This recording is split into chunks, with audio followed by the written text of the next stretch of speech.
Good friggin' morning from New England, folks, and welcome back to the So New England podcast. This is episode 26.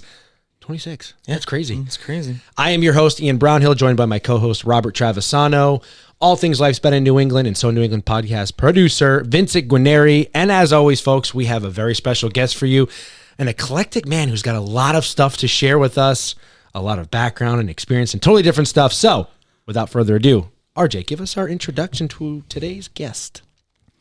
Welcome to episode 26, and today's guest is definitely a special breed because he has not only spent a long time here in New England, but also brings us some Midwest love, and even spent some time way out there in Oregon, which I don't know anything about it myself, what happens out there, but it can probably stay out there. This comedian, content creator, has earned a following of over 200,000 people, and half of those coming from his YouTube channel. His content and performing has a little taste of everything. If you want to see some classic, amazingly on point New England content, or get a small taste of just how genuinely nice Midwestern people are, our guest has you covered. But as we do at the So New England Pod, there are a few things our guest has shared with us that we definitely can't wait to share with you. Not only is our guest a collector, an American history buff, loves himself some Star Wars, but our guy has some chords to him, as for over a decade was in a band. I truly can't wait to dive in and share more about our amazing guest. Rolling up to set in his Dodge Caravan, our guest, Massachusetts native with the Midwest roots, Mr. Billy Deuce. Oh, you got the sound effects? We got the sound effects. Oh, that's We do a little great. bit of all of it, man. I knew you guys were professional. It's the first time we've heard that. Thank you. What do you think of that introduction? When you hear that, you hear about all your accomplishments and how awesome you are. That's a good feeling. Nobody's ever said anything about me. Some of that I forgot about myself, but it was very uplifting. My ego's definitely Good. I love that. Good. That's what we're trying to do. We're trying to uplift that my ego. goal. Mm-hmm. Well, Billy, welcome to the So New England podcast, man. Thank you so much for sitting down with us and making the trek over here, down from here. I know you're out in the Midwest now, but I'm assuming you're home for the holidays? Yep, home for the holidays up in Hopkinton, Massachusetts, visiting the folks, my old roommates. But yeah, living in Milwaukee now. Nice. Oh, cool. Very cool. Well, listen, I mean, like I said at the beginning, you got a lot to dive into here. So tell us about yourself, your life growing up, your New England experience, a bit about your family and how it led to where you are now as a comedian, content creator, music producer, band. I mean, you got a lot. So I'd love to have everyone learn a little bit about you as we have. Yeah. Let's see. I mean, I sort of stumbled into comedy in a weird way. You know, I was a musician my whole life, play a number of instruments, and I'm really into pro audio stuff. So, you know, I collect microphones and all that stuff, and just kind of randomly ended up in comedy through Charlie Barons, who we were talking about, the Midwest guy. And I know him from moving all around. Like, you know, you're mentioning Oregon. I lived in about 6 or 7 states growing up, and we were buddies when we were probably like 12 to 14-ish. Just stayed in touch, you know, one of those friendships that you maintain, you know, even before Facebook. You know, we were probably keeping in touch on AOL, Instant Messenger or something. Yes. Which I hope Was there's that AOL? No, I tried. I tried. Okay, take out me saying yes to be nice because I didn't recognize that. No, damn it. I told you to get the button for that. We can fly in the old AIM sounds. That's probably before you guys' time. Insert dial-up internet here. Yeah. No, we had it. We had it. Yeah. This one had 19 different handles for all his... Pimpin' Ain't Easy 69 was my AIM handle. Pimpin' Ain't Easy 69. Mine was I Got the Runs, which I think I came up with in like the 4th grade. And at the time, I thought it was pretty creative because you were limited to 10 characters. I had to get rid of it when I started looking for a job. Makes sense. I got the runs at AOL.com was not the greatest way to send your college papers. So I ended up with a Gmail address. But, Smart. Yeah. Smart. Yeah, no, I actually had the whole reason for my handle, well, at least this was my AIM name, was because I actually had a t-shirt. It was a black shirt with pink writing that said Pimpin' Ain't Easy. And I actually showed up to school wearing that shirt. Okay. I was kicked out of homeroom almost instantly. I would think so. Yeah. Even at a my public mom school, was like, where the hell did you get that shirt? Flea market. That's great. That's great. Anyway, sorry, continue. Yeah. So, I've been doing comedy for probably like going on 3 years. And it just started randomly, with Charlie. He really pulled me in. I have to give him credit for, not to like toot my own horn, but he always thought I was a funny guy. And we always had a really good rapport. Yeah.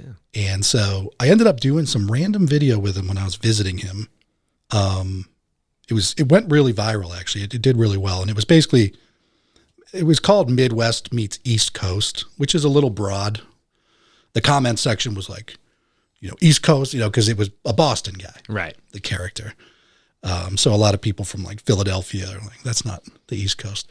But you get the gist. Yeah. If you live in Iowa, that's broad enough for you. Yeah. The East Coast, And that did well, and then we just kept doing it. And then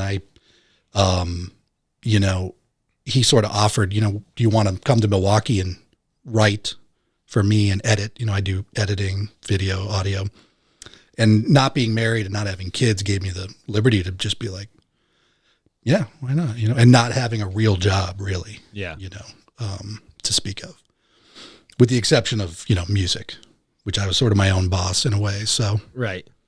yeah. That's fascinating. Very cool. That's really cool. So we were chatting before, and you dropped a gem on me. You worked at Blockbuster. Yeah. There is a millennial throwback for you. Yeah. Yeah. That was our For all spot. you young folks who don't know, Netflix started with mail-in DVDs, Yes, they did. but prior to that, there was literally like I guess you could kind of call it like, what is it, like the 12th wonder of the world? Because what is there, 10, 11, I don't know, wonders of the world? I don't know. I'm getting we'll that go wrong. with that. I think there's 7. Okay, 7. So this was the 8th wonder of the world. Yes. Blockbuster. Sounds right. Mm-hmm. You used to go in there on a Friday night with your friends. All You guys the would boys. go in, choose a video game, choose a movie. Or 2. Some of them, you could go into the adult section and remove those censors and look to see. It was. I got a fun. Should I tell him, Chens? Oh yeah. The Satan's Little Helper night. Oh, yes. So fun story for you, real quick. Love this. So we used to go to Blockbuster all the time on the weekends because Vinny's house was like the house when we were in high school. Yep. And his mom, the saint she is, would bring us to Blockbuster. We'd get 2 or 3 movies, and I would always force the guys to pick a scarier movie. Mm-hmm. So one day we go in there, we get everything, and I don't know what I was doing, but this is so typical of me. If you know my personality, you'll laugh. I don't think you were there for this. I don't know what I did, but I was being loud and obnoxious like I was as a kid, and I flailed my hands, and my right hand hit one of the whatever you call the stands, and I knocked all the DVDs. Oh man, I would have been pissed. Yes, Them, and I was as just- a worker, how would that make you feel? And I was sitting there like, I am so sorry. Yeah. And then I went to pick the worst movie of all time, and I've never been let it go down. What was the movie? Do you Satan's remember? Little Helper. Oh, Satan's Little Helper. Was it That was Satan's not in the Little porn Helper? section, though. No. No. Okay. So we were smart enough to know where to I go. know that name, but what? it was not a regular That's movie. what I call Little Bill. That's what I call him. But yeah, man, the magic of Blockbuster in the 90s. I mean, I know I'm a little older than you guys, but you can still remember when Yeah. Blockbuster was around. Oh, And yeah. I have this habit of getting in on things at the end of their run. So like I started at Blockbuster in 2005. I was a senior in high school. Okay. And you could see the end was near for Blockbuster. Yeah. Netflix had come around. Blockbuster was scrambling to keep up. And like you said at the time, Netflix was mail order, Right. which didn't really make sense for the name. It's more like Mailflix, but like Blockbuster developed Mailflix, another porn section thing with that.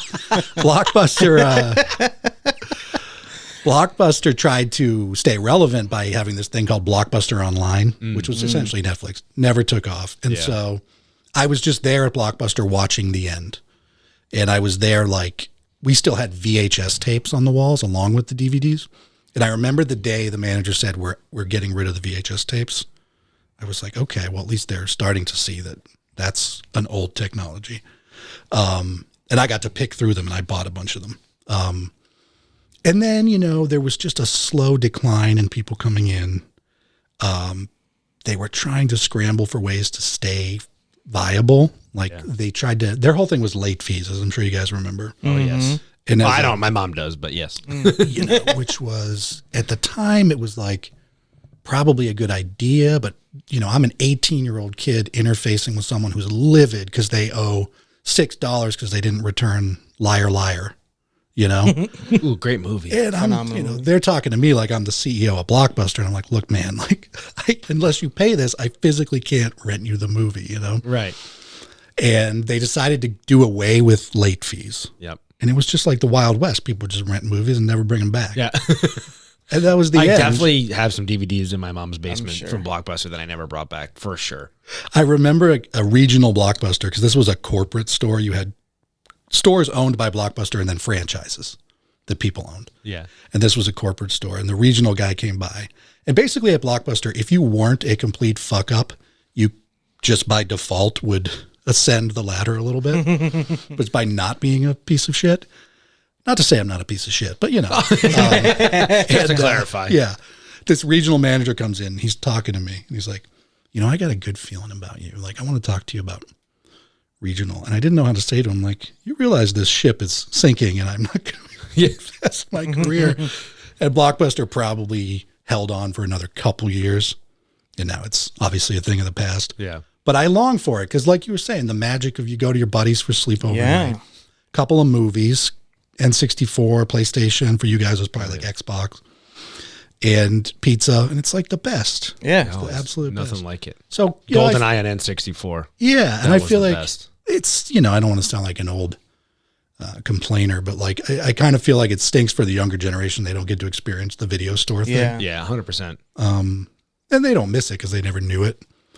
But that parlayed into VHS collecting. So I collect VHS tapes, Oh, okay. Very cool. which is pointless and weird, but it's just like, it's cheap to do. Is it pointless though? Because how many times, like on a regular basis, do we see these eclectic items out of nowhere? You're just like, yeah, maybe the banana duct tape thing that just happened isn't a good example, but there's like these items that like you forgot about, and they're like, oh, this movie sells for $1.2 million because there's only 5 in existence. I was going to say those like special edition Disney ones from way back in the early 90s. There are Ooh, some, and you could. yeah, Oh, I'm so curious. Okay, I'm kind of jumping the gun here because you have so many movies, and I don't know what they are.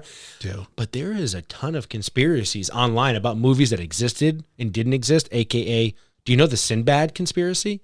Oh, that's a certain phenomenon. It's like the something effect, right? Yeah. Right. Yes. So Yes. Work your magic. Figure it out. But Sinbad did play a genie character. No. Yes, he did. I saw the movie. Yeah, this is what I mean. Yeah, I mean, this is what you're saying. Yes, I know exactly what you're I talking know what about. you're talking about. I think it's people have sort of a composite memory of a few different things that were sort of mediocre and they just blended together because there was like a Shaq movie. The Shaq movie. Yup. Shaq played a genie. Okay. But so did Sinbad. I saw the Sinbad movie. It's funny though because he's come out and said now that he's like, I don't know where people got that from. I never did that. I saw a clip where he said it did exist. See, it's weird. That's nuts. Okay, so then there's another one too. So what if I had that movie and I could finally, Dude, Oh that's like my the power you would hold is insane. Be careful though. but then somebody might kill me because Yeah, there's a conspiracy. Exactly. the Illuminati doesn't listen to our podcast, so you're safe for now. Well, now they do that you said that it just Yeah. triggered their algorithm. First they came for Blockbuster. And Yeah. now they're coming for me. But another thing was like Lilo and Stitch. Do you have that on VHS by chance? No, so the last VHS tapes were produced in like 2006. The last VHS ever printed was the movie History of Violence with Viggo Mortensen. Do you have a copy? I do. See what I'm saying? See? That's going to be worth money one Yeah. day. Probably already is, but Yeah. like, The But it's clamshell Disney movies, I know what you're talking about, and there was sort of this clickbait thing that was going around, and there is some truth to that, but it's like most people don't have those, but there's Yeah. like a little diamond, and they're like vaulted. Basically, Disney Yeah. will vault these things. I think I've looked at my collection of VHS tapes. It's mostly really meat and potatoes. Like everybody had like Mrs. Doubtfire. great movie. You know, Rest in peace, Robin Williams. but I think the most valuable one I have is maybe worth like $60, and it's like an unopened original release of like Ghostbusters Ooh, or Ghostbusters. Only $60 for Ghostbusters. I mean, It ebbs and In- flows. I figured it would be collecting- more though, because just that's such a Well, what was- huge franchise. what was the average cost of like a VHS when they were hot? Well, back in the day, you would pay like I remember my mother bought a copy of Hook for us for Christmas, and I found it with the Christmas presents. And I remember the price tag was like $40. Yeah, Oh. they weren't cheap. Yes. I didn't know that. I feel like a lot of like the movie industry, honestly, price wise, hasn't moved a ton compared to like I think that the inflation. I don't know what this phenomenon would be called, but the inflation world makes you think everything is expensive. But I was like, I remember always paying like $25 for like a CD or a movie when in the early 2000s, and it hasn't. It's changed $2 or $3, not like The 40 or 50. You know what I mean? weird. Yeah, the Video music, games is probably the one that took the biggest jump because you could get a video game for $30. And then at one point it hit like $50 and that's when it was, but now it's like, you know. Well, now they do like the bundles where like, oh, it's $70 for the game, but if you buy this bundle, it's $85, and then if you buy this bundle, it's $100 and blah, blah, blah. So Right, it really right. depends. They like add-ons and stuff.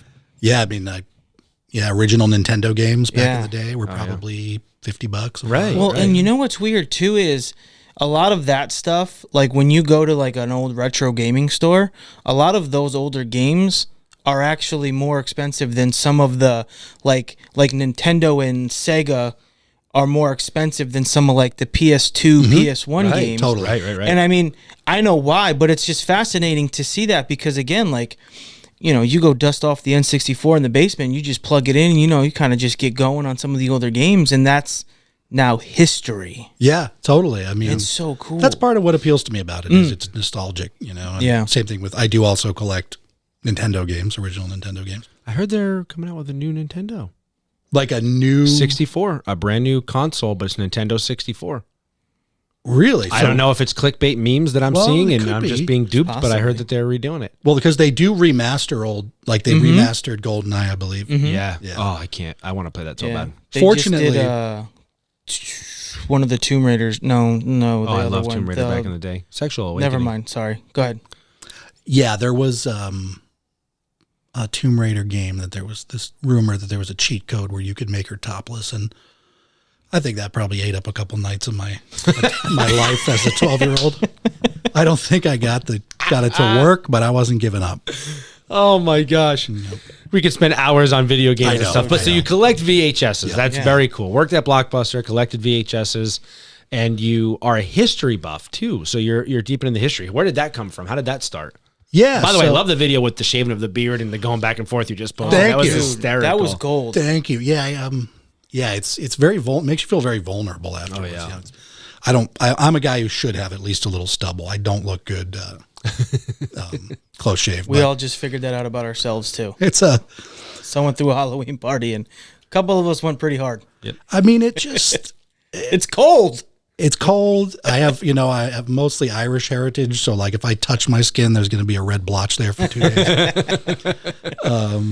But yeah, the history thing. So moving around a lot as a kid for pretty formative years, like kindergarten through halfway through 7th grade, I lived in the Philadelphia area. And where we lived was adjacent to Valley Forge National Park. And that's where, not to bore you with history, but that's where the Continental Army camped for the winter during the Revolutionary War. Oh, very cool. And it was like, there was no combat, there was no engagements with the British, but the winter was so bad and the army was so undersupplied that, like, I think 12,000 soldiers died just from disease and Jesus. stuff like that. Insane. Yeah. Brutal. But, It's crazy. that really appealed to me as a child. Love that for you. But I was 1,000 just men dead. fascinated by the Revolutionary War and the visitor center there. In our backyard in Wayne, Pennsylvania, really, if you walked down the path, you walked into Valley Forge National Park. So I would dress up like a Minuteman, grab my toy musket and my buddies, and we just go out into Valley Forge National Park. Oh, that's so badass. That's Yeah. cool. And I just got really into it. And then it just so happened that my folks from Boston, my mother's parents are from Lexington, Massachusetts, which is where the first shot of the Revolutionary War was. Right, yeah. So I'm in Pennsylvania at home or I'm visiting them, and I'm just surrounded by this history of that war. And it just kind of took off. I got really into World War II. I've probably seen every World War II movie that's worth seeing. And it just fascinates me. History is just fascinating, particularly U.S. history for me, and particularly U.S. wars for some reason. Probably because we got a ton of them. We tend to go to war. Some of them are popular, some of them aren't. It's just the military kind of fascinates me. Just the World War II, for example, just the scale of the mobilization of America. You tell all the auto manufacturers you can't make cars anymore. You got to make tanks. Just that we all kind of we're like, we got to do this. Yeah. I wonder today, like if there was a major large scale thing, could you tell, I don't know. The answer is no. Could you tell, what's that bike everybody likes, the stationary bike that people were riding? Oh, the Peloton. Yeah, could you tell them, you got to make rifles now? I don't think it would never happen. Yeah. We can't even collectively get people to put their damn grocery carts back. So that's true. We are. That's true. And we're just trying to get people. Our team camaraderie is very low lately. Yeah. We're just trying to get people to understand that the fast lane is not for going 50 miles per hour. Amen to that, brother. Amen to that. But yeah, that's pretty much the root of the history thing, and it's just cool. Were your folks military? Is that why you moved around so much? Or No. It's funny. That's usually the assumption, which makes total sense. But Jinx asked him this before he did ask me that. Wait for the questions for the pod. I know. Well, we were trying not to. Well, if somebody wasn't late, we won't speak of any name. No, my father worked for Chrysler for 39 years, almost 40 years. And it was just corporate relocations. But I also do lie to people and tell them that he killed people for the CIA. Yeah, that's way cool. Chrysler was a cover. But yeah, just corporate relocations. Got it. Makes sense. Telling Ian, the 90s was pretty good economy. And, the domestic auto manufacturers were doing well. So, a lot of promotions and relocation. And so, yeah, I was born in Maryland. Then we lived in Michigan, New Hampshire, Oregon, Pennsylvania, Wisconsin, Massachusetts. So I've seen a lot of the country, but my roots are here. My whole family was all born in New England, generations. And I was the first one ever born outside of New England. So I'm a bit of an imposter syndrome in that way, with some of the characters I do. I definitely get some people are territorial about what constitutes a New Englander. Oh, yeah. And it's, if you're in Boston, it's greater Boston. It's not Boston. It's the neighborhoods. I understand it. You're really from Boston. I do understand that. But being from Hopkinton, that is a bit of a stretch. But I always say it is where the Boston Marathon starts. So we have, if you can run there, it's kind of near Boston. Yeah. That's fair. Yeah, right. So, I base my Boston characters off of my grandmothers, who are something out of a movie, I mean, just Irish Catholic. Yes, I love it. Diehard Democrat Bostonians, one grandmother in particular. I mean, all of the old sayings that I use, it's very much inspired by her. Oh, I love that. She's a character. So, but yeah, I don't have the accent. My parents did, but it kind of fizzled out as we moved around.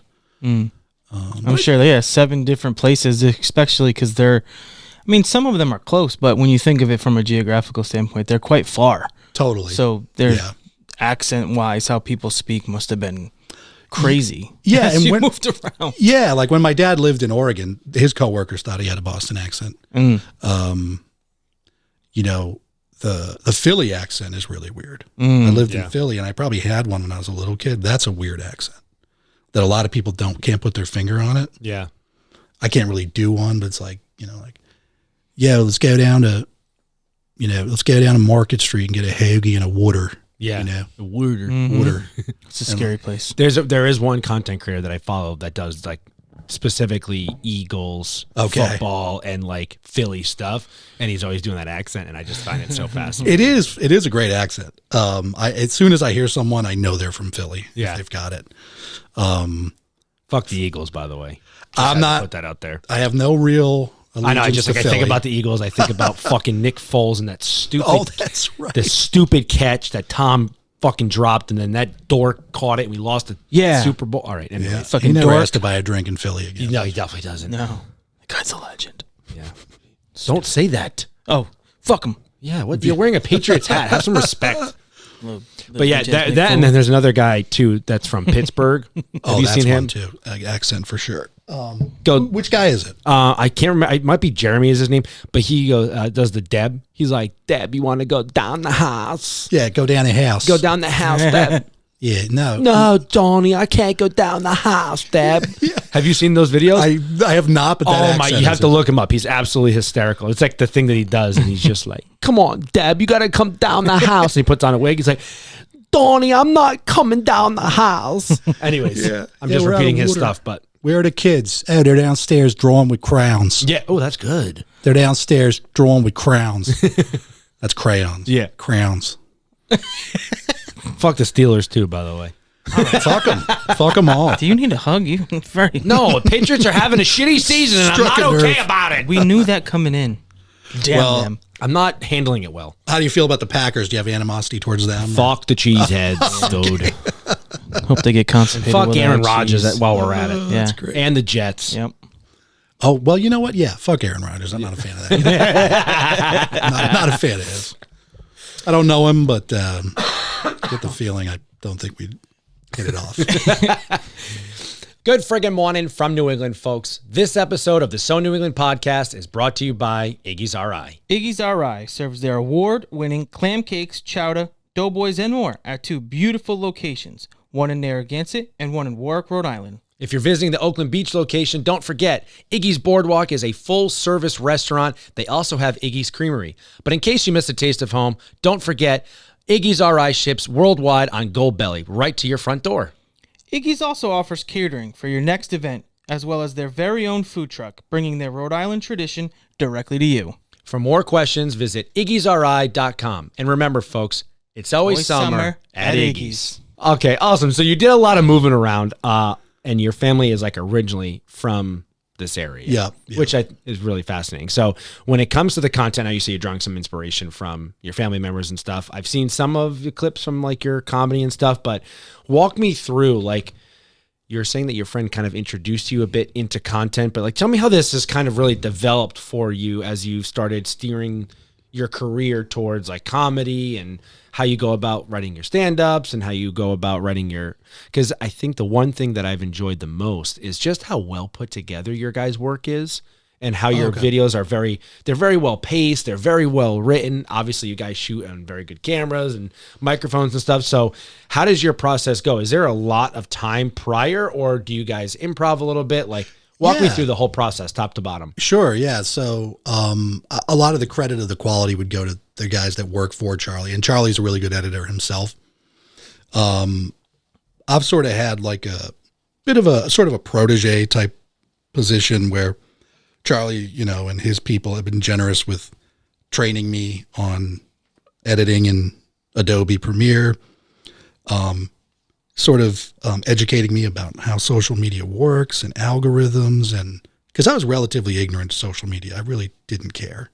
I was on there, but it wasn't really, you know, now it's a necessity, you know, but just learning about how it works and just these little things, you know, posting consistently and, you know, just having things that are going to engage people, and brevity, and how quick the cuts are now. You know, my biggest problem still now is getting something under 60 or 90 seconds. Yeah, it's a real struggle for me. Right. Because right there with you. Maybe I think too much of my jokes, but I'm like, oh man, I wanted to keep that one in there too, you know? But I'm getting better at that, I think. But generally, like, when I write something, specifically if I'm doing a video with Charlie, because we're buddies and we both have the same sense of humor in a lot of ways, we'll write a script, but it's more of a guide. And then I'd say 60% of the stuff that ends up is the improv stuff. Oh, okay, cool. For us. Yeah. That's not the case with everybody he does stuff with, or I do, but for us, that works better. Gotcha. Just have like a premise, some marks you want to hit so it's cohesive, and then, you know, I just kind of riff, and a lot of it ends up in there, which is good, you know, because I feel like that comes across as more organic. Yeah. It can play as though you were reading lines, but a lot of it is just, you know, improv stuff, which is fun. Cool. And how did the stand-up comedy come into play then? Yeah, so I've always been a fan of comedy. Consume a lot of comedy movies. I grew up on the Three Stooges. Oh, nice. Huge fan of. Kind of like Moe and Curly right here. I can see that. I said it because he's bald. Oh, are you okay? I like to consider it smooth. I may be. I'm starting to lose it right here. But My man's hairline is like perfectly you do- fine. you And do he's have a like, I great gotta look hairline." back here. Thank you. Stop that. I said, I don't have a lot going for me. I was like, if my hair starts going, I might just walk into traffic. I mean, this is what I got going. But yeah, so stand up. Yeah, I thought I'd give it a try. It started kind of light, couple little open mics and stuff, and then I just started doing like 5 minutes before his shows, and got better. It was a little rough at the beginning. But it was a weird foray into comedy because, a lot of comedy is like paying your dues and doing small clubs and like trying to get time. And a lot of these people really hustle to go to these clubs and get time. And they go to 3 or 4 clubs in a night. And I sort of like snuck in the back door by way of him and, walking out because he does some really big shows, like, we did La Crosse, Wisconsin recently, and I don't know how big it was. An arena. It was a hockey arena. It was pretty full. So I'm walking out new to comedy, and I'm doing comedy for sometimes a couple thousand people. Wow. That's awesome. It was like a little bit intimidating and kind of a weird way to get into comedy. But now what I'm doing is like trying to do more things without him and going to small clubs and trying to get 5 minutes. Doing a couple smaller shows with a couple guys, go down to Chicago if there's an open mic or, a guest spot, just so that I can get the real experience because, oddly, like a big arena scenario is less scary for me than like a club with 60 people in it. It's scarier. Why is that? Why do you say that? I think it's because when you're with a huge crowd, there's a buffer. And it's almost too big to even comprehend. And the lighting kind of blinds you to beyond the first 10 rows. So you can kind of pretend it's not that big. And also, they're all there and excited to see him. So it doesn't fucking matter how good I am. They're like, is this guy almost done, But a small room is scary because like people will yell shit to you. I'm not great with crowd work. Kind of throws me. So it's more intimidating because you're looking at faces and there's like, a dude with his girlfriend and his arms are crossed and he just hasn't laughed one time. And you're just like, oh, shit. Yeah. But it's good. You got to just do that. That happens in Boston, I would imagine. Have you? I've done a little bit of Boston. I'm actually because my comedy started really doing Milwaukee. I'm a little scared of Boston. I know it's probably I would shit my pants. competitive. Yeah. A lot of amazing stand-ups come out of Boston. Yeah. And I might try, see if somebody can, help me get in there. But like, I'm definitely a little intimidated by doing That's my fair. own material in the city where a lot of my material is based. But No, that makes sense. Though the bigger crowds, it's like Yeah. bigger than comprehending, and then the smaller crowds with the intimacy and totally, Yeah. the weariness of those it's bizarre. hecklers and shit. Yeah, right. Yeah. I always watch I feel like if like a Matt Rife, like because he's so good at what he does, like it makes it easy. But for someone who has like a set, Yes. as soon as you get thrown off, Totally. it's like I can totally see that. Yeah, and I actually take a Sharpie and I write the titles of my jokes along my arm, just as a last, resort of like not completely bombing and being like, I don't know what the fuck to say, because people will shout shit at you. Of course, for sure. People like to drink in Wisconsin, so you get some people that are feeling pretty bold. But yeah. Lucy. I'm trying to get better at crowd work, just be able to sort of weave in and out of the actual jokes. And then if someone wants to interrupt, maybe, because that's a good skill set. Like you said, Matt Rife, I mean, that's really his whole thing. Right, that's what I mean. Yeah. Like him being, Yeah. like that's his thing. And like somebody who, again, your thing is, all right, I got 10 minutes worth of jokes. And if someone derails me, it's like, oh, damn, Exactly. Just son of a bitch. I know. Yeah. And it's like sometimes people yell something and it doesn't even have any context. Yeah. Also sounds like Boston. Yeah. Sounds like the folded arm and the yelling things that don't make context is like Yeah. exactly why I won't do stand up in this area, because it's like it's gonna turn into a fight. Like, Yeah, somebody, fuck you, dude, shut up. somebody like, you know, a lot of what I do on these Midwest dates, I do lean into the New England thing because it's interesting for people in the Midwest. They're not surrounded by it. If they haven't been here, it's kind of like, you know, they've seen the movies and they see the stereotype. And so for them, it's like, oh, this is kind of interesting. It's kind of a new, novel thing for us. Doesn't really play as well back here because everybody's doing it, and we all live here. We all know, like, you got to come up with better material that, you know, is less regionally based. So the Boston stuff I lean into on the road because it's like a novelty for them. But that's part of the big fear is like I need to come up with new jokes if I'm going to try to do more New England stuff because nobody gives a shit, you know, about stuff they already know about, you know, the accents and Well, see, I mean, we joke about this all the time because we love comedy in general. We talk about people all the time, and I feel like In a positive way. Just always a positive way. Like, you know, we're always gossiping.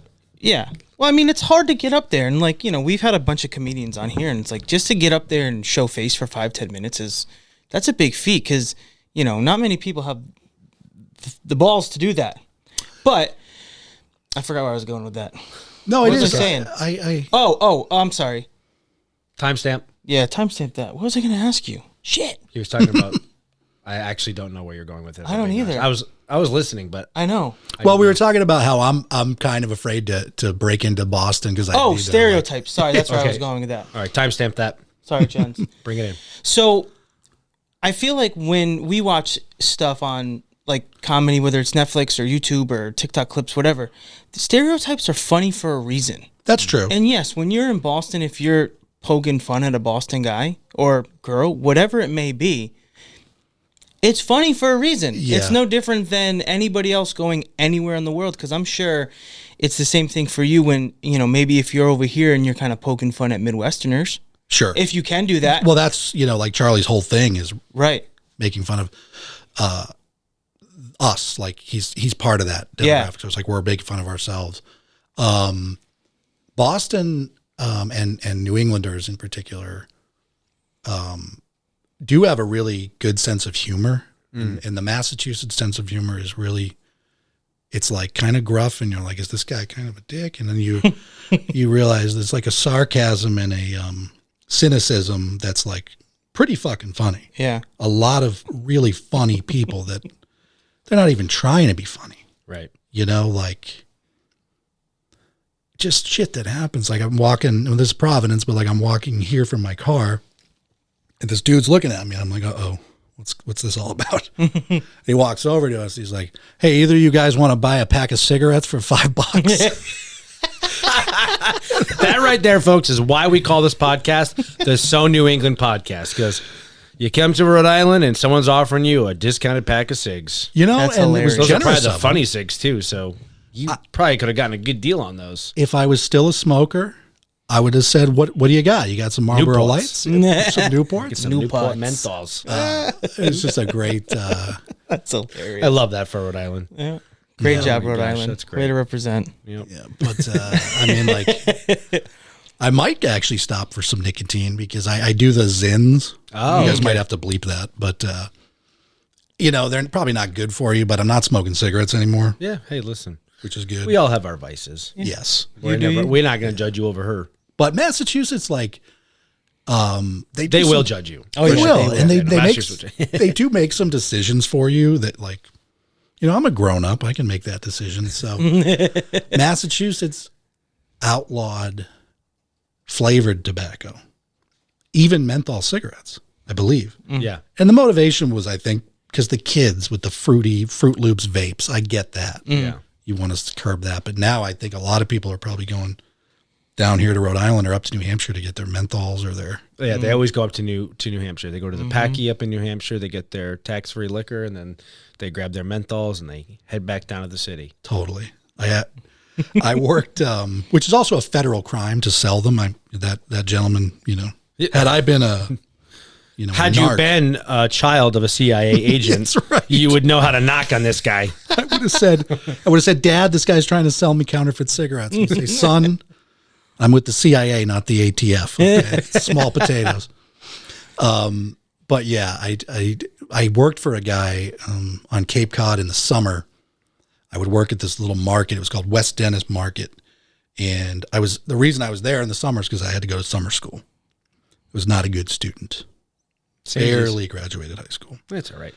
But I worked he looked just like Danny Bonaducci, which I don't know if you guys know who that is, but I know the name, but the face isn't coming to me right now. Irish looking guy. He always had this booze burn, this red face. And the second day I was working, it was brand new. He's like, hey, Billy, I need you to come over here and work the cash register. I can't see the numbers. I'm too shit-faced. Oh, my God. Nothing better than being on the Cape with an Irish guy that's shit-faced at 10 o'clock in the morning and can't work the register at a packy with a legal cigarette. Yeah. That right there is also so New England. That's hilarious.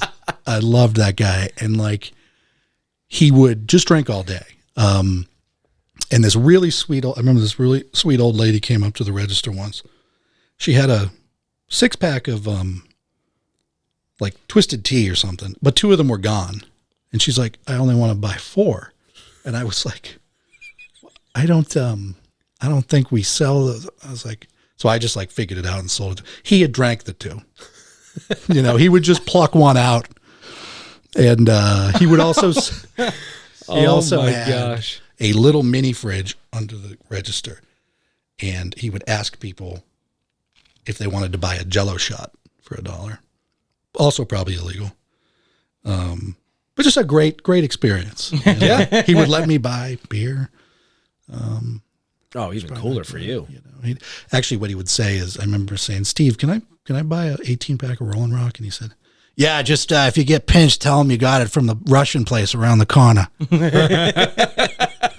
Damn Russians. He was maybe a little bit xenophobic. I don't know, but because he had a big sign out front one year because he was pissed about something, and it said, "Best chowder on School Street. We speak English."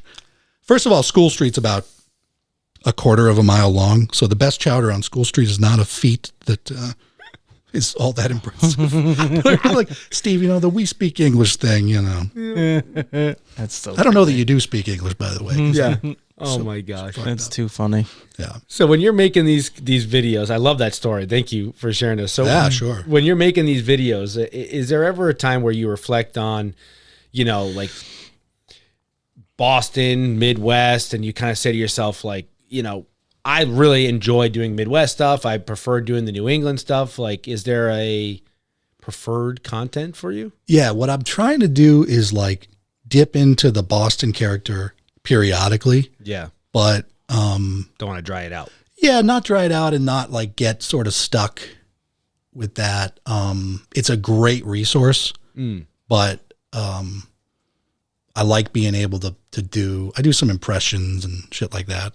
I like to be able to do stuff that's like a little more like relatable for a larger thing, like the beard thing. And yeah. So I sprinkle in the Boston thing here and there.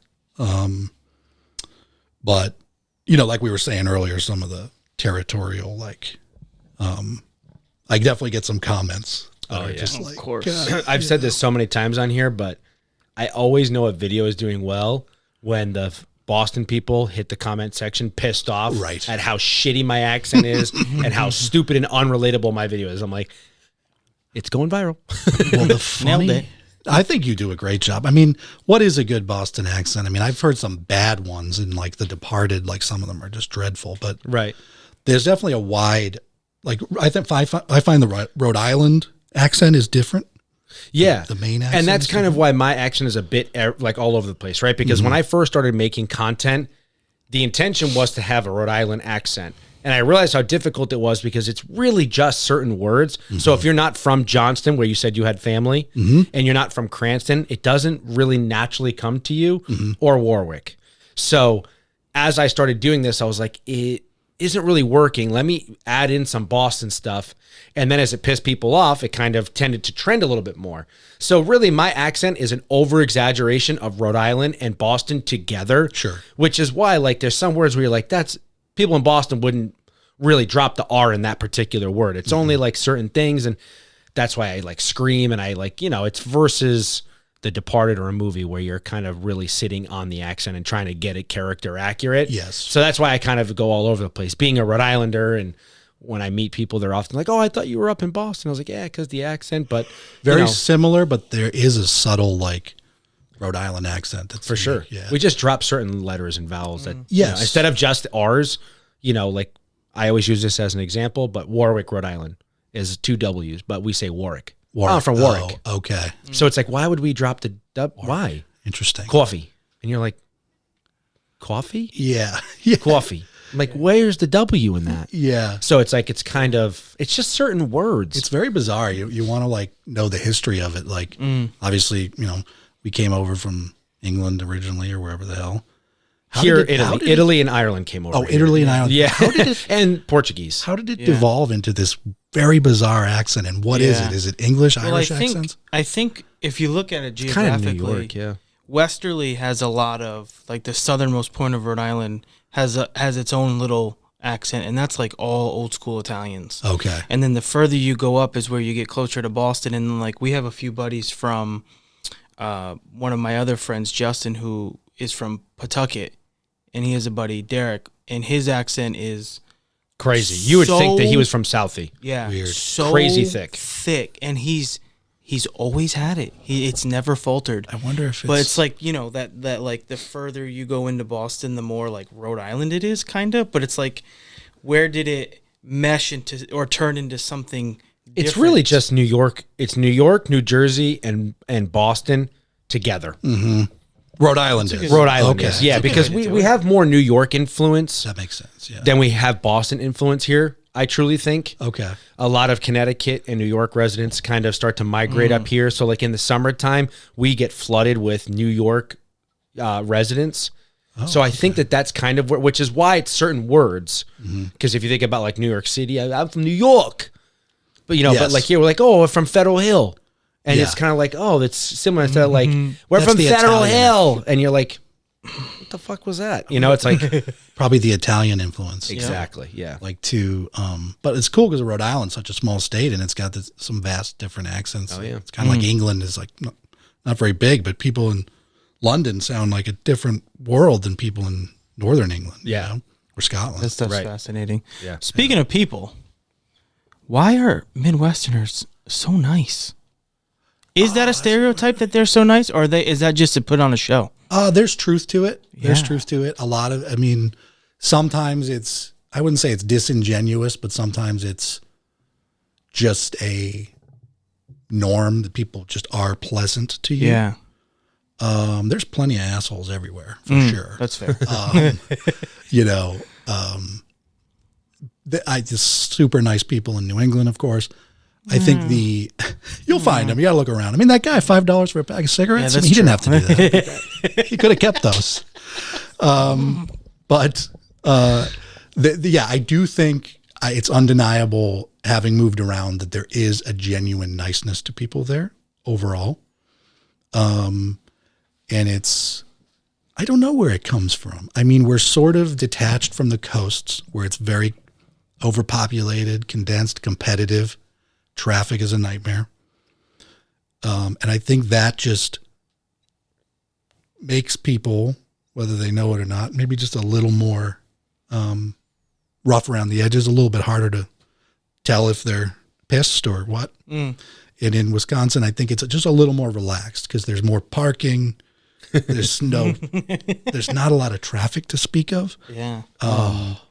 That sounds nice. It's unbelievable. And that sounds very nice. I landed, you're right away when you get back to Boston. That's the beauty of it. You're home. Walking off the airplane. You're like, Margaret, we got to get the rental car. Yeah. Can I use my EBT card? Get on the Pike and it takes you 2 hours to get, the marathon route back to Hopkinton. But yesterday I went to Natick from Hopkinton to visit some old coworkers, and it's about 12 miles. Took me an hour. And I was like, wow, I was just used to this, but you learn to deal with it and you just accept it, but it's not typical. And I think that lends itself to like being a little more relaxed or less stressed out or something. I don't know. Well, I mean, all things considered, from this location here in downtown Providence to maybe the Prudential should only take about 45 to 50 minutes to get to. Easily 2 hours. It's crazy. In today's time. It's crazy. And people just an hour and 15 minutes of traffic is unhealthy. How the hell could you be happy? And I used to have some road rage issues, admittedly. Nothing like violent. I never killed I don't anyone. see that from you. You seem like a very even keel, calm person. It was the only traffic, and I would turn into this demon man. Jimmy Cash said the same thing. Yeah. I mean, just the shit that came out of my mouth. Literally verbatim what Jimmy This said. is not me. Put that clip together. We'll find that for him. That's hilarious. I remember a couple instances. You guys remember, of course, this wasn't that long ago. Massachusetts, when we still had the toll booth workers. Oh, yeah. And you'd be on the Pike. Toll Booth Willie, Adam Sandler. I that's love that right. skit. You'd be on the Pike and you're already hitting all this traffic. And that's like, fuck the toll booths. And you're hitting all this unnecessary traffic because Massachusetts, wants $1.25 for you to go further into Boston or whatever. And this dude was on his phone, not paying attention, trying to merge. And No blinker. just totally living in his own world. Almost hits my car. He's lucky it wasn't my Dodge Caravan. And I just rolled down my window, and he was smiling. I think he thought I was going to say. He just didn't know that he had pissed me off, and I was already at the end of my rope with it. And I forget what I said, but I was like, "Oh no, finish your fucking phone call, you fucking idiot!" It's just like that. And I realized there's a child in the back of his car. And I was like, what am I becoming? I just got to relax, man. I'll get there when I get there. And that's the straw that broke the camel's back. You moved to the Midwest, and now you're a nice guy. Maybe. Maybe we should all take a page from your book there on that one. I know. But I don't know, the nice thing, it could be here in New England, like you guys were saying, a lot of us are Irish or Italian, largely. And a lot of other things. But out in the Midwest, it's a lot of Germans and Scandinavians and... Interesting. Did not know that. Polish in Milwaukee. Polish kind of built Milwaukee. Gotcha. I don't know anything about those cultures, so I'm not sure what the people would be like. But right, and you don't traditionally think of friendliness and the German accent. I was just going to say, that one. It's just the accent and the language is scary, but maybe they're saying, it's very good to see you. How are you doing? You think they're going to... Oh, it's because there's another guy who does a lot of stuff with Charlie, and I can't think of his name right now, but they have a clip, and every time I see it, I watch it because I find it so funny, where they're neighbors, but they're going back and forth on doing nicer and nicer things to each other, and it was just, and I feel like anybody whose niche is kind of that Midwest content where you're kind of stereotypical being a Midwesterner, it's just genuine goodness, and there's never the typical F you F this or anything like that, no swears. It's just yeah, neighbor, I cut your grass or something. I don't know. They use a lot of replacement words for swears. Gotcha. Oh geez, cripes, or oh geez. Sounds like Philip Rivers. Yeah. They're just he's got so many kids. Yeah. But like I said, there's assholes everywhere. All right, let's bring this back to New England, baby, because this is the So New England podcast. Sorry, Milwaukee. You said you lived in New Midwest. Hampshire and in Massachusetts. Yes. What's better? New Hampshire would not be something I would even remember. Oh, okay. You were that young. Basically in the third trimester. And we would move sometimes so quickly. When I born in Maryland, lived there for 2 months. I was on a plane as a 2 month. I think New Hampshire was, I'm trying to remember the name of the town. But I do spend a lot of time in New Hampshire and Winnipesaukee. My friend's got a place there. So, nice. Lucky friend. We should introduce me to a friend because I'd like to go to the Winnie. It's nice. We could go there. Yeah. Absolutely. I love New Hampshire. Yeah. And New Hampshire is a little bit like the Midwest because in the Midwest, people go to the lake. You go to northern Wisconsin. That's their Cape Cod. That's their New Hampshire. And you could be up there and think you're in New Hampshire. Gotcha. With the exception, there's no mountains around, Can you get tax-free booze and menthols? No. So then it's not like New Hampshire. Right. Well, New Hampshire has an identity crisis because it's like live free or die hard. Right. Or no, that's Let's just live free or die. But yeah, that's the Bruce Willis movie. great Christmas movie. Live free or die hard. And they are free in a lot of ways, but then there's like you can't have weed.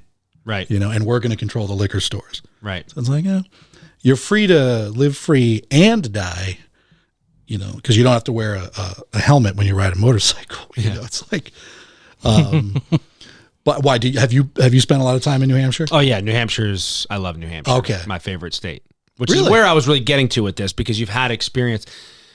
So there's a couple levels to this question. So we're going to start with, I want you to rank New England states 1 through 6, your favorite. Oh, okay. 1 being the best. Yeah. Okay. Yeah. And 6 being Connecticut. Goes without saying. The most boring. Are you from there? No, I live there, here. but not from there. Okay. So we're not offending anyone. I'm sure it's been said, but Connecticut is just the worst. Connects to better places. Yep. Your skit where you did, I don't know how you did it, where you're the faces of each state. Oh, driving down like 95? No, maybe, I don't know. You did something and you had like a map. And every time you were a state, it was your face. Yes. Or the eyes in your mouth. And they were all conversing with each other. Yes. Gold. Absolute gold. It was so good. Even the little bit, because I was like, when's he going to throw Rhode Island in there? And you threw a little thing, you're like, relax, buddy. Yeah. You weren't offended that I called Rhode Island the Dingleberry of Massachusetts? No, that was perfect. It was hilarious. Accurate. Yeah. Yeah, I think I would probably say, let's see, New England states, Massachusetts, New Hampshire, Vermont. I really like Vermont. Maine, I'm just throwing in there just because I haven't spent a lot of time there. No offense to Maine. Maybe it would bump up to number 2 if I spent some time there. And then, of course, Rhode Island. Rhode Island. Oh, I'm sorry, guys. You don't have to apologize. Yeah. All due respect to the states that did not make the top 2 or 3. I think it's just having a lack of spending a lot of time there. Oh, okay. That's all right. Well, 5 and 6. So then maybe this next question would be a little bit better for you. So we often like to impose this question that we have 6 beautiful states, but if you could add a 7th state to New England, or if you'd like, it can be a country or another region of the world, but it does include the people, the food, the weather, the traffic, whatever that state entails comes with it. It could be another country, too? It could be another country if you'd like. What would you bring to be part of New England? That's a great question. And you've lived in quite a few areas, I'd have to say. So you'd probably be the most well-versed if you were going to add a U.S. state. Yeah, I'm struggling to think of one like in the Union. I mean, I guess we don't want the Philly people coming up here. Yeah, you can leave Philly where it is. Yeah, they can stay there. I mean, we would get cheesesteaks, but that's okay. We'll pass. We got D'Angelo. We're fine. Chef Chen's. That'll get where I get my cheesesteaks. What would just out of curiosity, what would your answer be? I always add Florida. Oh, okay. Yeah, I we mean, get the beaches and all that. Pretty much New England. That's what I mean. I literally just got back from Miami last night, I love Florida. Give me the weather all day long, the golf courses, the crystal blue water. It is nice, isn't it? It is nice. You go to South Miami, you get the South American influence. You go anywhere north of South Miami, and it's literally just all of New Englanders who are retired in Tampa and Jupiter and Naples. And yeah. I've spent some time down there. It is really nice. Yeah, maybe Florida. I mean, I asked them to leave some people behind, but rightfully so. Someone's got to watch the Gators. But if I was going to bring a foreign country in, I mean, kind of obvious, but I think Ireland. Yes, those are the 2 things I've always said. I would bring Ireland or I'd bring Florida. Because I have not been to Ireland. That's like number 1. Ooh. I haven't traveled a lot. You gotta go. Internationally. I would love to, man. I've been 4 times. Have you really? Yeah, last. Are you part Irish? I am. I'm mostly Irish. I'm about 70 to 80% Irish, and then the other 20% is a mix between French, Canadian, and English. Me too, man. Irish I mean, I'm looking at you, and I'm like, we're probably related in some capacity. Yeah, the Doucettes were French Canadian. But yeah, the Irish people my parents went there. And they were like, oh, they're so warm, they're so friendly, it's so much fun. So are the English. Yep. I went to London too. I went to Ireland. I went to London last time I went. It was really cool. Do you find, my dad always jokes about this. that he always jokes that on the boat over, they went through like a vortex or a twilight zone, the Irish. And when they got to Boston, they were like a different species. Because like a Boston Irishman is so fucking different than an Irishman. And an Irishman talking to him, because that pisses the Irish off too when we say I'm Irish. They're like, you're not fucking Irish. You're fucking American. A real like hardcore Bostonian is like, I'm Irish. That's another territorial thing because the Irish are like, no, you're not. Yeah. So I tread lightly there, but they're different. They're very different. The Irish are totally different than their descendants in the U.S. Yeah. They prefer that you say, I have Irish heritage, but I'm American. There you go. That's a lot. That's a mouthful. You say that to them and, all right, you're all right, lad. I just have a seat. I just say I have a very average penis and bad skin. And they just go, okay. Literally, that's so funny. That's always my fucking joke. I'd be like, hey, what do you expect? I'm Irish. Yeah. I was like, I got a standard issue, M1 penis. It's nothing to write home about, but you look at it, you go, oh, what were your people from Cork? Or that's a County Mayo wiener if I've ever seen one. Right. But a little help over here. Oh, maybe somebody from Italian, maybe like Quebec or Montreal. Oh, would okay, fit cool. In well. I think Montreal would fit in well in New England. Yeah. Been there a bunch of times, but like I make a lot of jokes about Irish family, Irish Catholic family. Was raised Catholic. I was an altar boy. I don't want to talk about it. I almost went over the edge, Aaron. I was an altar boy. I didn't dodge any bullets. I had really good priests. Okay. And that whole experience is relatable. Catholics, it's kind of relatable all over the country. We all grew up. Were you guys raised Catholic? Yeah. Yep. So it's like we all Irish have Catholic guilt. We have the same experience wherever you go. Right. It's the same show. It's the same routine. It's the same stuff. But I do kind of like try not to go too nuts with the Irish stuff because of the last name, Doucette. It's like, I always say I'm 1/8 French. It's my wee. Yeah. 2 penis jokes in 5 minutes. You might have to do some editing. But, 90% Irish. I haven't done that ancestry thing, but I know. Yeah. I know, because I just wake up craving potatoes. Yeah. That's what we're doing for my, Thanksgiving tomorrow. My side of the family comes up in the morning, my 2 brothers and my mom, and we're doing a traditional Irish. So we're doing bangers, not bangers mash, we're doing bangers, eggs, we're doing, bacon, tomato, not the pudding, the black pudding. Is I don't know. Fucking gross, but. I know. I don't know what you're talking about. Irish fare is pretty. You didn't say cutlet, so I'm not. I don't know. Yeah. You lost me. Some eggs with it. Oh yeah. Not legs and eggs. No, not legs and eggs. This is a family event. This is a family event. We were talking about earlier. My coworker at Blockbuster. She worked at Blockbuster during the day, but at night, she was a dancer at Foxy Lady. Got to make a living somehow. He too wants to be a dancer at Foxy Lady. I say, can I visit you at work? But yeah, the whole Irish thing. I'd like to get there. It's beautiful. It's a 5-hour flight from Boston. So I know you're in the Midwest now, but when you migrate over here, man, it's a very quick flight on Aer Lingus. If I could find an opportunity to go there, wouldn't hesitate. Yeah, Vin and I actually went for St. Patrick's Day. Oh, cool. Yeah, so that was really fun. We had a good time over there. Is that a bigger deal here than it is there? 100%. Okay. That's another one of those things where you're like, you're not fucking Irish. It's the same thing. It's like, we don't fucking do St. Patrick's Day here, you fucking idiot. Yeah, with the glowing. Yeah, it was like, honestly, shamrocks. Because it was in Dublin, it was honestly because Dublin is pretty artistic, and that's where the influx of migration of different cultures is. Okay. It's a very artistic showing. It's not like here where it's just like, fucking give me a Guinness and play Dropkick Murphys, motherfucker. Right. We're Irish. And that's it's just a float of drunk people on the back of Toyota Tundras going, fucking Irish. Like, that's all Boston is. Yes. Like, there's no point to it. It doesn't really celebrate St. Patrick, who's not even fucking Irish to begin with. So, yes. Oh, that's another thing, man. Exactly. So it's like, that's what's really funny about it. But like in Dublin, it was a bit more artistic. Honestly, like if you go to Ireland, 2 days in Dublin, All you need, go see the sights and then get the fuck out. Go to the countryside. That is, and like I said, I've done it 4 times. I've driven every part of it, including Northern Ireland. Do they drive on the left or the right? The left. They drive on the left. They drive on their left, and everything is. Can you drive a standard? No. Yeah, good luck. And the roads are fucking. They're tiny. I don't know how to drive a standard. You can drive. You can rent automatics. Okay. Or you just get a tour guide. That's what Vin did. They have crazy cool tour buses and stuff like that. Is there still? I'm sure he's listening, Vin.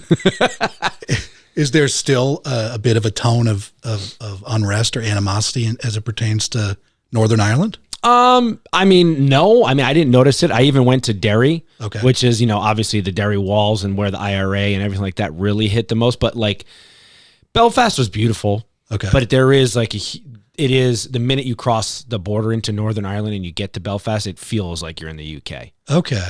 The shopping, the stores, the architecture, the cars, the people, like it doesn't have that same authentic Irish feel. Okay, but you don't feel like you're lost and the only thing around is a giant field of sheep. Okay, gotcha. There is stuff to do. Okay, interesting. Yeah, I would definitely like to see both. Northern and the is it the Republic of Ireland? The Republic of Ireland. Yeah, it's an interesting history there, and that's probably largely religion, right? Catholics in the South. Yeah, Catholic and Protestant. Yeah. I got to get there, man, for sure. Totally worth it. Not interested in Paris, but definitely Ireland. I don't think anybody is anymore. Yeah. So the last question we like to ask is usually sports related. Where does your allegiance lie? Is it here in New England? So I got to make a confession. Okay. Here that tread lightly. I know, and it's like it's been a source of shame and anxiety for me my whole life. I feel like you're about to disappoint me, Billy. I think in a different way than you're anticipating. Okay. He doesn't like football. I am not a sports guy. I knew it. It's not because I don't like it. It's not because I have a problem with it. That is all right. I just never got into sports. It's okay. And coming from here, living in Massachusetts for 20 years. It's really fucking weird, dude. It's like our whole personality. What do you mean you don't do sports? And it's been like, it happens all the time because I will do a little, educate myself if I'm doing a skit. Right. Like learn a little bit. And I know a little bit. But like when we moved to Massachusetts, 2001, when I moved here, back here sort of for the family, was like right when Tom Brady took over for Drew Bledsoe. Yeah. And so I was here for the entire reign of Tom Brady. Oh man, wasn't it beautiful? Our Lord and Savior. I obviously have a lot of respect for him. I think he's a good dude. I just wasn't really that interested in it. Yeah. And it's such a weird, awkward thing because when you sit down at a bar by yourself, like I used to work at this place in Framingham called the Chicken Bone. Like I said earlier, I have a habit of working places as they're dying. That one I started. Bar Rescue came there. Oh, shot an episode. Johnny Taffa went out of business like real quick. But I'll sit down at a bar as a man, and my natural thing is there's TVs. I don't want to look like a weirdo, so I'll look at the TV, and it's like the Red Sox or whatever. Just watching, I'm more like, oh, that's a weird advertisement, The guy next to me is like, you believe fucking Johnson fucking threw the double? And I'm just like, yeah, man. Yeah, because you feel like your life is in danger. Oh, my fucking Johnson, man. Yeah. And it's like, oh, you know, they're trading so-and-so. And I'm like, can't believe it. Oh, my God. And so I'm living this lie. And I try to learn more about it. And I have peripheral knowledge, like anybody. You'd have to live under a rock not to. Right. It's very minimal. And it's like, I hope to honestly take up an interest in a sport. You're saving yourself time, money, heartbreak. The rain here in Boston and New England, pretty much fucking over at the moment outside of the Free Jacks and the Celtics. So Bruins just fired their head coach. Sox are in the gutter, although they might be signing some players, but it's not. They're bringing Johnson back. Yeah, they're bringing Johnson back. Coming out of retirement. Yeah, honestly, you're probably doing yourself a favor not being completely engulfed in sports and owning it as your entire personality like the rest of New England has. There's nothing wrong with it. It's just for whatever reason, I just have never really... Also, as a child... I had a good question then. Go ahead. Sorry, go ahead. I was just going to say, as a child, it was very clear to me, and I think adults even may have sat me down and told me, no athletic ability whatsoever. I remember being in baseball. My dad likes sports. And like any American kid, you play a bunch of sports. And I'm obviously in right field because there's nowhere else to put me without hurting my feelings. And I'm out there throwing the game's going on. I'm throwing my glove in the air and catching it. And like, while they get balls on my dad, like from the side, like, Bill, get your head in the game. Like, that was just me. Yeah. Never going to be a sports star. Yeah, I love that for you. What was your question? Yeah. So I wanted to ask, because I feel like some of us know from other places, but when it comes to sports, you live in Wisconsin, mm-hmm. big cheeseheads out there. You totally. got diehard Bostonians. Who are better diehard fans? Because I know Wisconsin. I guess better yet, who pisses you off more? Because that's going to be the more diehard that fan one too. Bucks have a pretty good teams for Bucks a small. Bucks are pretty good. City, yeah. And I mean, obviously, Dame time. the Packers.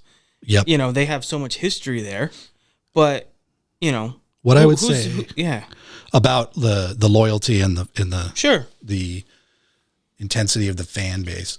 New England is definitely intense, but I think there's an element of fair weather fans in the sense that, like, in the 80s, the Patriots sucked. Right. I mean, they couldn't fill that place. They sucked. And the 90s, they got to the Super Bowl, I think, once, right? Yeah. Against the Packers. They lost. They did, yes. Yeah.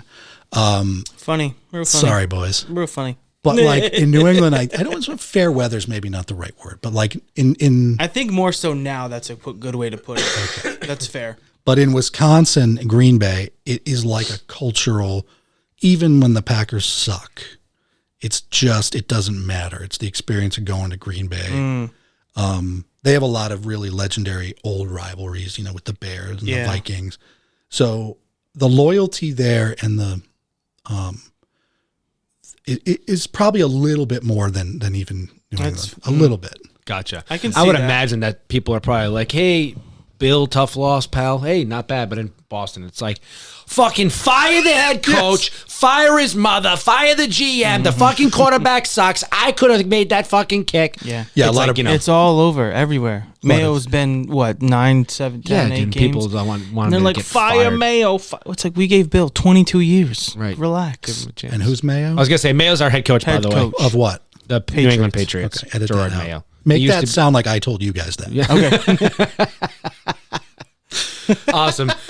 Billy, what else you got coming up that people can look forward to, and where can they find you online? You got anything, any stand-ups going on, any new videos, any series, YouTube, Instagram? What should people be on the lookout for? Yeah, just, I try to drop like 2 videos a week, at least. And then the collaborations with people.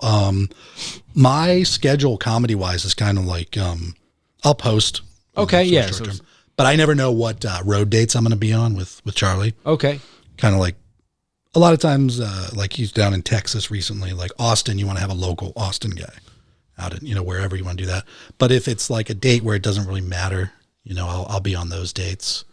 I meant that. Anytime he has a show that doesn't matter is when you can see me. Yeah. Yeah. I might not be the guy who gets to go to Austin, Texas, but I will be in Dubuque, Iowa. Oh, goodness. But yeah, I got to get better about posting this shit. But yes, keep following me. Okay. Check out my OnlyFans. Check out my my MySpace and all 36 friends. My AOL profile. Awesome. And what would that be? What is your handle? I got the runs at AOL.com. Okay. My handle is Billy Deuce, Deuse, not douche. And then, Billy Deuce on YouTube and Instagram, Facebook. And then I had to do Billy Deuce 86 on TikTok and something else. Yeah, I took your original one just in case. So I got your original Billy Deuce. That's why I made you do 86. Oh, you took it. 87. It's the worst when you look up the names of something you want and you're like, none of these profiles are active. What are you doing? It also tells people my age, which I don't love. Oh, I just thought it was your favorite number. It is, coincidentally. It's also the restaurant code for we're out of that. 86. Oh, yeah, 86.